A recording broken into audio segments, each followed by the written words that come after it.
Hi folks, and welcome back to Math with Captain Rod. I'm making this video here to describe how reflections about the y-axis come about. So imagine we have some function f of x can be anything, and we want to compare that to a new function g of x, which is equal to f of minus x. Now, again, these functions can be anything. I made up kind of a specific example here. We're going to take a look at the function f of x equals square root of x. Now, first of all, let's chat about the domain.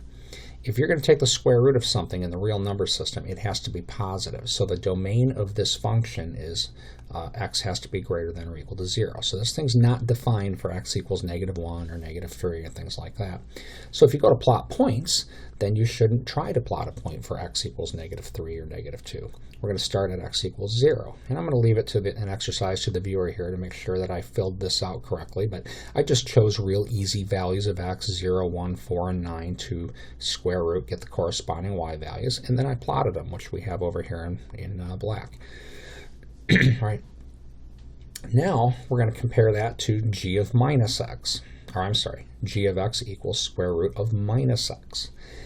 Now, if you're going to take the square root of something, the something must be positive. So that has to be greater than or equal to 0.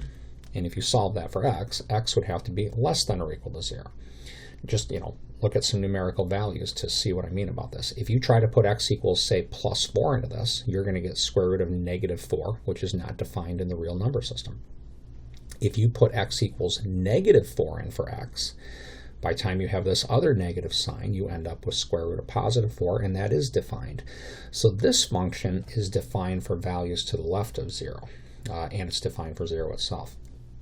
I went ahead and calculated the corresponding y values. I'll leave that as an exercise to the viewer here to double check these, and we're going to go ahead and plot them. So 0, 0, -1, 1, -4, 2, -9, 3. And there you have it. And I'm going to go ahead and sketch this. Kind of a rough freehand sketch. And, it's a very important thing to notice. You'll notice that this graph is the same as this one, just reflected about the y-axis. And in fact, as a general rule, anytime you compare a function f of x to a function g of x, oops, I did not write what I wanted to here. Oops. Let me redo this. Sorry about that. To a function g of x, which is the same as f of x, except with a minus sign here inside of it, so to speak, what you'll get is a reflection about the y-axis. So a quick example of that, if I had, some function here, I'll go ahead and actually we'll put it over here.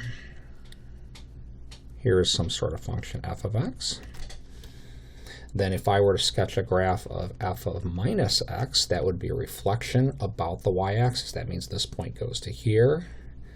This point, let's see, would go to, again, get in the right place, 1, 2, 3, 4, 1, 2, 3, 4, about here, and I'll just kind of sketch the rest. It would look kind of like this.